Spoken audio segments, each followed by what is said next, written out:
Hello বন্ধুগুলা, দেখতে পাচ্ছেন এগুলা হলো দেশি আলু। কায় কায় এই আলুগুলা চাষ করেন কমেন্টে জানাবেন। তো এইলা আলু মুইও চাষ করিছু।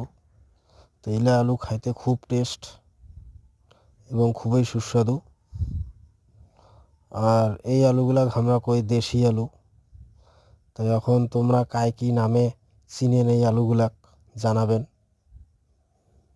তো এক একটা এলাকার এক একটা। তো বন্ধুগুলা, এই আলুগুলার নাম এক একটা এলাকার এক এক নামে ডাকে। তো তোমরা কি কি নামে চিনেন সেটা জানাবেন। আমরা তো কই দেশি আলু।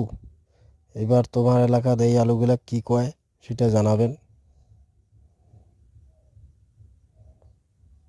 তো বাই বাই বন্ধুরা, ধন্যবাদ।